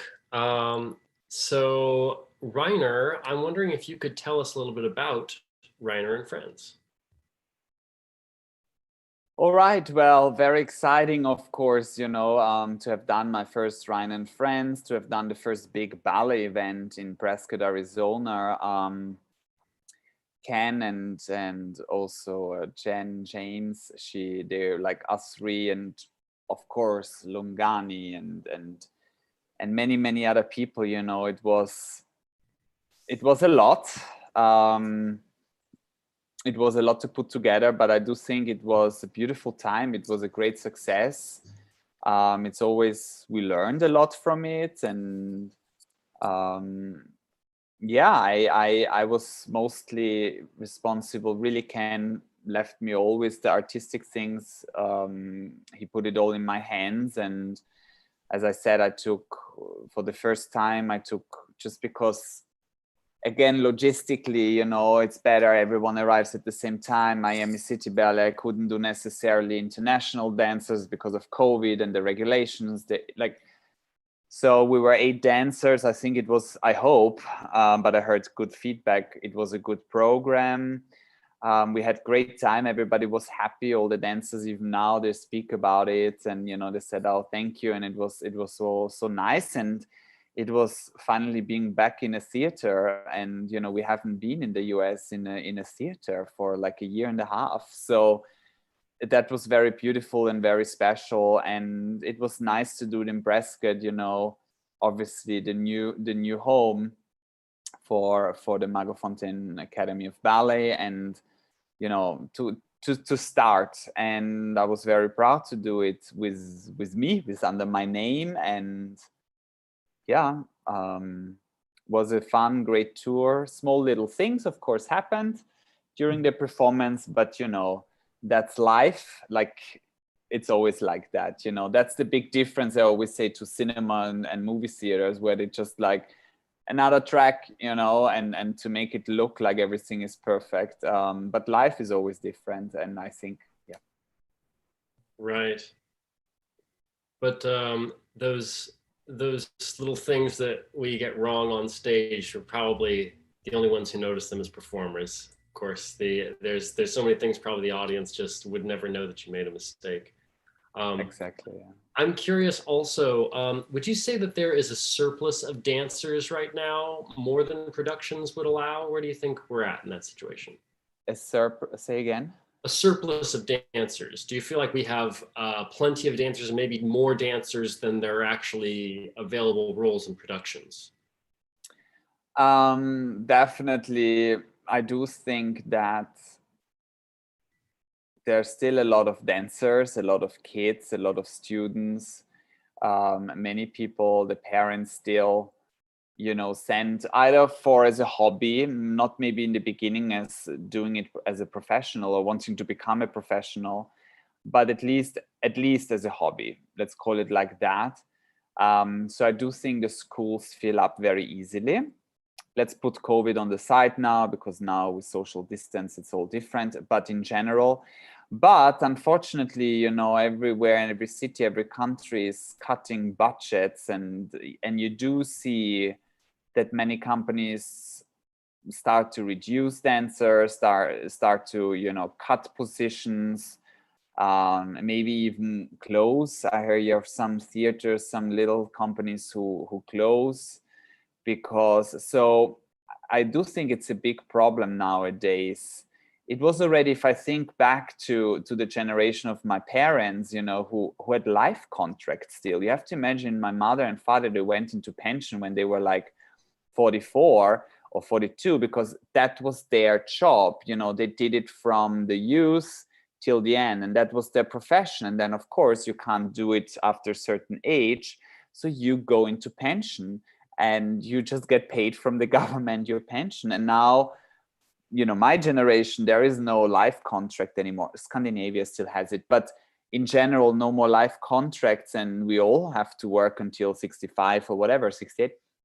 So not realizing that we do this education, everybody else goes to university after the age of 18 to whatever, 4, 5, 6 years, depending.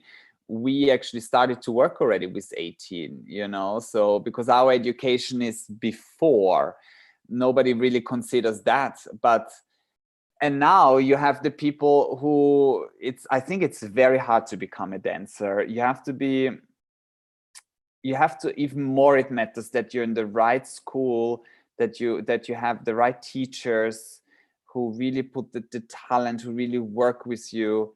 And then you have to find the right company and the right match of what you want to do. But it is getting very difficult. I think more difficult than when I was young and I found a job. And I don't see it getting easier. The opposite, you know, art is always the first thing to cut.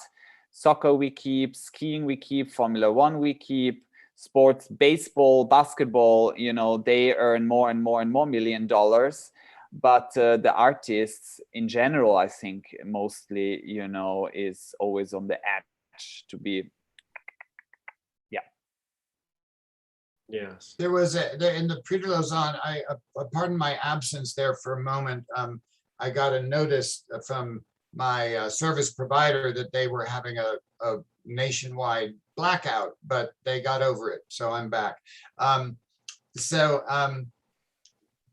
of the things that Tamara Rojo, the ballerina, Royal Ballet, now director at the English National. Is it English National? They keep changing the names of the companies in England. You know, she was at the Prix de Lausanne and she had a question and answer period. And she said something that was very interesting. She said that, you know, even though there are fewer big companies, there are many, many more small productions and places to get jobs, that there are just as many jobs. But in a company, you've got a contract that goes on for most of the year, and then the contract, you're up for renewal. Getting a job in a production, you know, that might be 6 weeks, it might be 2 months of work. It's not the same as doing that. And you know, there's also there are a lot of parents I know from the academy that they steer their kids from very early on away from going into the arts, or even going into the scholastic, you know, being in studying philosophy, studying poetry, studying literature, studying, you know, the what are called the liberal arts, because all they're concerned about is their kids getting a paycheck. And so it's definitely changing, and it is a difficult thing. That's why at the academy, Margot wanted the education to be made them employable in the fine art fields from graduation to grave. They have to learn the business of art. They have to learn marketing and promotion, all of those things, so that whatever your dancing time is, when it is over, you can stay. You can still keep bringing your brilliance and your experience to the art form.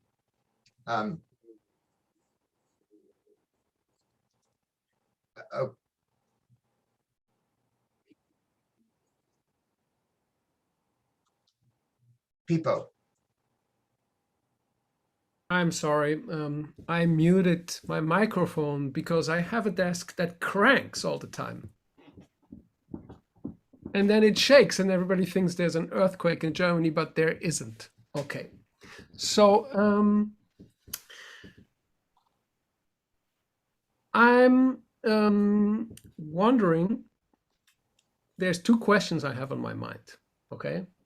But I don't want to take all the space. So Claire, you know, you might want to take this one and I might take the next one. So I'm not putting myself. Okay, so Rainer, I'm not really sure we are, but what I wanted to ask is, dance is passed down from teacher to student verbally, you know, making it as sort of like a folk art form kind of thing. How do you think the advent of technology has helped or hindered this? How the technology helped us into this? Well, obviously, look, it's great what we can do. Of course, you know, technology now, just what we do here right now is, you know, Zooms, and especially now with COVID, so important, the Zoom, also teaching over Zoom, performing over Zoom, live streaming. So it's definitely, we have never used it as much as now during the pandemic, and I think it's a great thing. It does not replace going into a live theater and all the experience of dressing up and going to the opera house, to the theater, and again, it's a social thing with your friend, But I'm very glad at least we have all of that, what we have, and I think it's a great thing, and we can reach a much wider audience, and we can actually bring it really to the world, just the Rhine and Friends, we live streamed it, and then people could go online, and we had people literally from Japan, Australia, Europe, America, everyone, watching. So that's just incredible, of course. So yeah. Speaking of that, Rainer, I checked with the executive producer. We have the video we can show of some of that performance. Why don't we go to that now, so that the audience can see a little bit of what you're talking about. Okay.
Hello back, everybody. And it's been very interesting, this conversation, where it's going. And like always in the Global Sunday, it makes you want to talk even more. So hopefully we will soon have that again, Rainer, and meet somewhere in person. That would be lovely. For now, I wonder if you had, do you know the magic microphone question? Have you No. heard of that? Okay. So now imagine you had a microphone and you were able to speak to all the people in the world, anyone, regardless of the language and understanding, everybody could listen to you and understand you. What would you say? That was the question. Yes, was it? Was But, I but doing well? isn't that what I'm anyway doing? I mean, anybody can watch that show. So, but okay. What would I say? Don't shoot me. I'm just the messenger. No. Basically, I think I would. Yeah, live your life. Be happy. Try to think positive. Be faithful. Be a good person. Try to every day to get something good out of it, even if it's hard. You think that the hard times are there for a reason, and then that's also life. It's, I always say, you're born and then unfortunately you pass away, but that's just how it is, and then you suffer, and then it's sad, but even sad moments make you grow again and make you more fulfilled. Yeah, take care of yourself, take care of everyone around you, be there for people, enjoy what you do, stay healthy as much as you can. But for me, I think it's important to live your life. Yeah, I think that's what I would say. There's a new movie out that has that sort of message. You can do what you want. You just have to be willing to do it, and you got to do the work. I'd like to just take a short time out from our conversation before I ask the next question and give a shout out to our fans out there, the people in our audience. First of all, thank you for making the Global Sunday the phenomenon it has become during the COVID crisis. This show is entirely a response to COVID, and it is a testament to what this world can do. I want to shout out to Nati Tebu. Thank you for watching. We see you out there. Maria Tovisile as well, and Musadud. Also a big shout out to Alex, and of course, Boom Boom, Boomalelo. We call him Boom Boom at home. I'm so glad you're all watching, and we will acknowledge other ones. Please write in if you have questions. It's with Zoom and with this Global Sunday show, any of you can ask a question to somebody like Rainer Krenstetter that normally it would be very difficult just because of his schedule, to get to do that. So please do write in your questions and your comments. And now to return to the questions, in your career from when you were young, how was the support from your family members? Did they understand the direction you were taking? Now, of course, your parents were in the ballet world, but even in that, parents have very specific ideas about what their children should and should not pursue. What was your journey like? Very difficult, actually. Of course, my parents understood, obviously, because they were both dancers at the Vienna State Opera Ballet, but they also understood the difficulties, and and it was sometimes hard. I also must say my brother, he didn't go into, we are two, like me and my brother. My brother's older. He actually studied music, and he studied the flute. So he also stayed in the art world, and he's actually now a journalist for opera and concerts and ballet. But I remember so well being just at the opera. Sometimes my parents couldn't find a babysitter, nobody had time, so they would take us with them. and we would be backstage, and we would be in the dressing room, or we would be in the canteen, or we would be, I don't know. And I just fell in love with this special world, theater, opera. It's like magic. It's like not real. You open the stage door and you go in, and it's special. And then and I thought that's just stunning how you transform when you put your makeup, or you put a wig, and you put a costume, and it was just stunning. And that was something what I always wanted to do. And that's why I was like, okay, I have to dance. So I went to dance, and I went to ballet. And then my parents are like a short, and my brother too, are like almost a head smaller than me. And it was like, they were always like, my teacher, well, and my director, they were like, yeah, I mean, he's very talented, like in his presentation, he has no fear. You see the joy. He's like smiling because he just loves that so much. Not many kids are like that. Kids are usually like, me, I could be just presenting myself and be out there. And so, but they were like so difficult because so small, like, it's going to be very hard for him. It was already the time where, people wanted taller and longer and all of that. And again, from beginning on, it was clear I was never the big talented jumper or turner or anything. I mean, I tried and I pushed and I worked for it, but from beginning on, it was my presentation, just because I enjoyed it so much. And so my parents were very supportive in one side. On the other side, they're like, difficult. And then I made like a big jump, and actually, thank God, I come more after my uncle, so I'm actually a head taller than them. I'm normal size, but still tall for my parents. And yeah, everything, was disformed, and nothing grew the same way, and such a big growing step in such a short time. And suddenly I lost every technique, and it was a very, very hard time. And I remember sometimes, after school performance, coming out of the stage door, and all the other parents were like, oh, my ballerina and flowers, and you were so beautiful. And my parents were like, that wasn't good, and that wasn't good, and that has to be better, and I was like, thank you very much, But in my professional life, they became my most honest people. I trust their opinion. Because I always say, the ballet master, the colleagues lie to you. They would never tell you if something was bad. They would always be like, well, it wasn't too bad. Nobody saw that. Like trying to make it nice. The ballet master who prepared you also doesn't want to admit maybe that he did a bad job preparing you. So he's also like, no, it was good. It can be better. But so never really honest. And the director the same, because he casted you for that. So he can't, otherwise he would blame himself. My parents, I heard from them that it was terrible, and I heard from them that it was great, and everything in between, because they were honest. And even if it was hard as a student sometimes, it was the biggest gift in my active career. And we would talk not just about technique, we would talk about, Harina, your hair is too short, or you didn't do good that, or the makeup, or the costume, or the artistry, or the pas de deux, or you made a funny face when you're breathing, or it was like such an all-round information, and that was really great. But one must say, I never worked with my parents, never. That's very surprising to many people, because you would imagine they would give me class, they would teach me.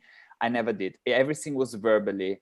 I would ask them about parts, I would talk to them about certain roles, about choreographies and stuff like this, but I was never working physically with them. Sometimes I had the costume on of my father when I was still a quarter ballet dancer in my first year in Vienna and doing Romeo and Juliet in the ball scene. Suddenly I had my father's costume on, and so very special memories, of course. And when my mother retired, suddenly my brother, my father, and me, we all came back on stage, and she had no idea, suddenly the whole family being on stage in that performance. And so it's beautiful to have parents like that. In that story, and everything you just told, I hear so many. Well, first of all, I hear such a great gift that you had to have a family that's in dancing, the family of those dancers, and I'm very glad that you could have that. But I also hear so many double-edged swords, just such a series of them, that you had a growth spurt, so now you're more the right height, but in your growth spurt that also messes up your technique, so you have to relearn your technique. You have parents who are in dancing, and so they can support you in a way that others maybe wouldn't be able to, but they also are not going to give you easy praise because they're in dancing, and they're not going to make you feel good easily about it. They're going to give you all this critique and everything. And that when you were younger and you were small, you were not the right size for it, but then that just kind of gives you the opportunity to use what you do have and just have that complete confidence that it all had to come from there. And there's just, in every one of these situations, there's kind of like the assets and the liability, the double-edged sword of it. And it's just really, it's interesting to hear. It's good to hear that side of it from somebody who is in their career and is in their success. But looking on the bright side of it, the glass half full, I'm just very glad that you, because you're somebody who is gifted, you'd want somebody like that to have the right environment. So I'm very happy to hear that you had parents who were dancers. I'm sorry, I just want to add something which has maybe nothing to do necessarily with the question, but I think my biggest gift is that I never give. You can see with a lot of them, like I fall on my butt, not often, but a couple of times. Many people would either cry, be sad, be disappointed, feel like they did a terrible show. I always saw it as, it's part of it. I'm not a machine. Next time it will go better. And I did not get scared. It lifted me up to the next level, and I presented even more. And you know, I was never insecure. I always went. It doesn't matter. Because I always understood some people will hate my dancing and hate me and prefer another cast, and some people will love me. You cannot make 2,000 people in the opera house happy, you know, and that's why there are also different dances and different casts. So I always thought 100% I have to give. 100% can be always different. Sometimes you have a flu, sometimes you feel a little sick, sometimes you're injured, the floor is slippery, the music is too fast. So you have to always, you know, adapt. You're traveling, you're tired. But as long as you gave your 100%, you can be satisfied. And I still tell this to myself. And I know so many people, like, they've not failed, it's the wrong word, but they got, and then they got almost like a thing because something went wrong, and then they were scared and they thought it was terrible. It's like, it happens, next step, you know, next act. So I think that's very important. I want to put it out, you know, whatever you do, as long as you give 100%, you can be satisfied. And sometimes it goes bad and sometimes it goes not as good, but you gave your 100%. Thank you. That kind of feeds into the question that I wanted to ask, really, Rainer, which is, you know, if every day you make small steps to improve, to make your art form better, or your relationship better, or you know, whatever you're faced in life. So what are the small things that you would say could help make a better world for all of us? I think that every day, like you said, every day small step better, but I don't think it's really a curve up, because, you know, so many, I do think it's important to fall on your butt. I do think it's important to fight with your husband or your wife, because only then you can see the value again and then go up. So I do think it is a wave, let's say, but the tendency has to go up.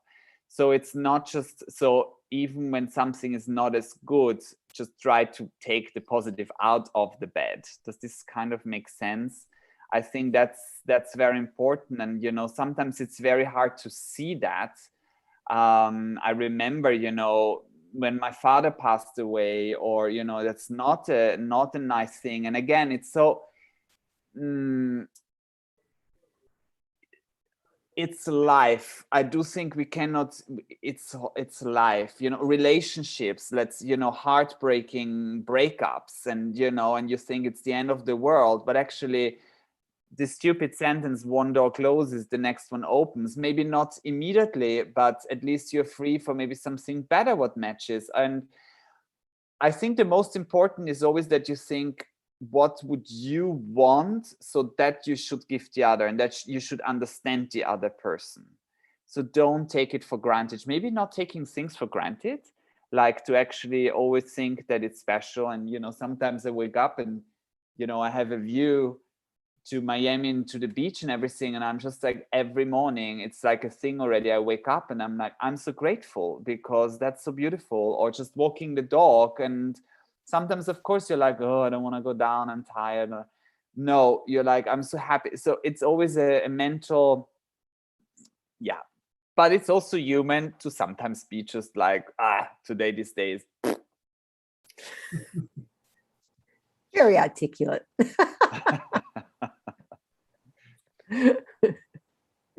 Yeah.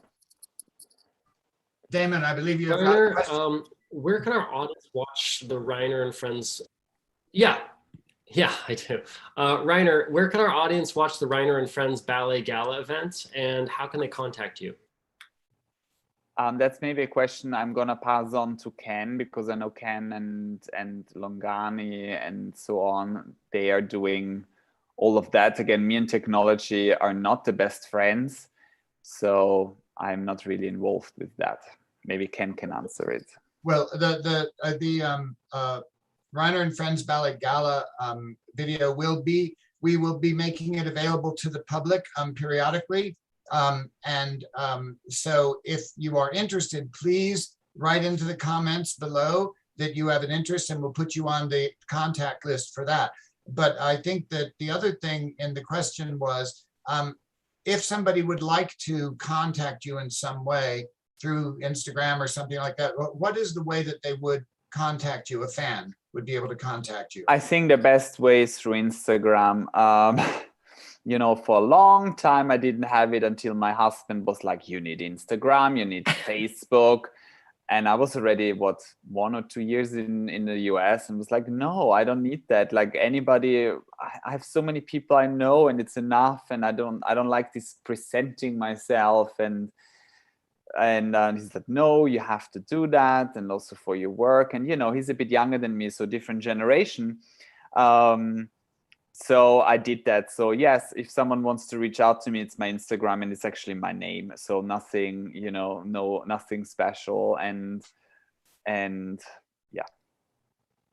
Are there any performances coming up that people can go and see you dancing? Yes, well, as I said, now in West Palm Beach, we are dancing at this museum who celebrates Latin corifees in dance history. So we have this Limon piece coming up, which I already mentioned before we went online. It's the Morse Pavan from Limon, which is very exciting. And then actually the next performance will be at the Kennedy Center in Washington, D.C. The Miami City Ballet is going on tour for a week there to perform Balanchine's Nutcracker. Then we have the Nutcracker in Florida in December. Then we have the Swan Lake, a big premiere of Alexei Ratmansky's Swan Lake coming up in February. It's the first time a full-length Swan Lake will be performed by Miami City Ballet, because we only used to do the Balanchine version, which is only like 1 act. And then comes Jewels from Balanchine, and that's basically also my big last performance of the Miami City Ballet. And I'm gonna dance the Diamonds April 24th. And many people will fly in and come in, because that's also, I'm not the youngest anymore. And also, as I said, my focus, it's not that I'm gonna stop, it's just my focus has to go now more towards also the academy and projects and I will still perform, but I also want to be free. And having this full contract and this fixed contract is something I want to let go now. Well, it's good to know that you are still on stage and people have the chance to go and see the Miami City Ballet and these performances. I wanted to say a special thank you for taking time and coming back for a second show. It's been beautiful and a real pleasure to see again, and also to be able to share it with a larger public. It's a privilege for me to be able to work with you, and it's also great fun next to being a lot of work. it makes the life really complete. So I'm happy that you had time today to share with a bigger public. And I guess already Damon is here to tell me we're about to leave. That's right. Unfortunately, we've come to the end of the show. So this is time for last words. Any last words from anybody on the panel? Well, of course, I think I should say thank you very much. Thank you for having me. It was a great pleasure. Yeah. I just want to thank you, Rainer. It's been wonderful to actually get to know you a bit more. I mean, you know, the only times I've really been in contact with you personally have been in Melbourne and in Mackay, and you were dancing, and you know that was the focus. So to actually hear you speak and to speak so beautifully, and particularly about your relationships with people, is really beautiful, and I think that's great. So thank you so much. It's been a pleasure for me. Thank you. People, last word? Last words. So last time we met in Vienna in person, you had the same jacket on that you were wearing in Australia. That's true. Well, actually, and it's my Where mother's is it? jacket. It's in Vienna. It's my mother's jacket because I flew to Australia from Vienna, and I completely forgot. And afterwards, I was in Paris and so on and so on. And I completely forgot that, of course, Australia, it's winter. It's not summertime, I completely forgot that I went to the other side of. So I was like, where shall I find now a winter jacket in summer in Vienna? And then my mom has this blue, how you call it, fluffy, it's not feminine or whatever. So I was just taking that. And the last time when you came, I don't know, it was a pretty cold day also. And again, I was like, I'm cold, and I tried to travel light because, oh man, I'm traveling so much that I'm like, I can't take constantly from a bathing suit to a winter jacket, So, and everything in between. So I just tried to travel light. So again, I took that jacket because it was so cold. I was like, oh, Mom, you have that jacket. So give it to me. And that was for the film shooting. So everybody Exactly. It stays in Vienna. So next time again, I have a winter jacket in Vienna. So that was a very authentic recording. Everybody who's interested you can also go to the MFAB website, where you can find some more information about Rainer. Last words to the artists out there. When you're going through those difficult times, put it in your arts, make a project. Make something that you think is important to say to a bigger public. One of my professors was Matthias Schmiegelt, who was the former manager of the Pina Bausch Tanztheater Wuppertal, Dance Theater of Wuppertal. And he always said, if you can go on the stage, use this time. You can do things that you can do nowhere else. Be very aware of that. So these are my last words before I will pass on to Ken, right? Well, I of course enjoyed this, Rainer. I've watched you grow. I've been very impressed with you. And as you and I have talked about so many times, this very complicated social hierarchical thing it's in the ballet world, when what it's about people. And even though, yes, it is burning love and death and tragedy on the stage, it's the story of people. And we are first, last, and always just people. And so it's wonderful to know you, and I'm so glad you came. Now, as we close the show, I have a very special thank you to Zach and Prescott Pro Sound, who have put Lungani up in a tree running the show from another location, because as you saw, our internet is very dodgy here in my office at home. And also a very, very big thank you to Diverse TV, which has supported the development of the Global Sunday Show from the very start, and is opening opportunities more and more for the show to expand. Have a couple of more shout outs, okay? Mama Mamia Thank you for watching. Thank you for commenting. Shinley Greens, also thank you. And again, I'm going to shout out to Dude, you know, one of our very, very loyal and one of the very talented musician in South Africa.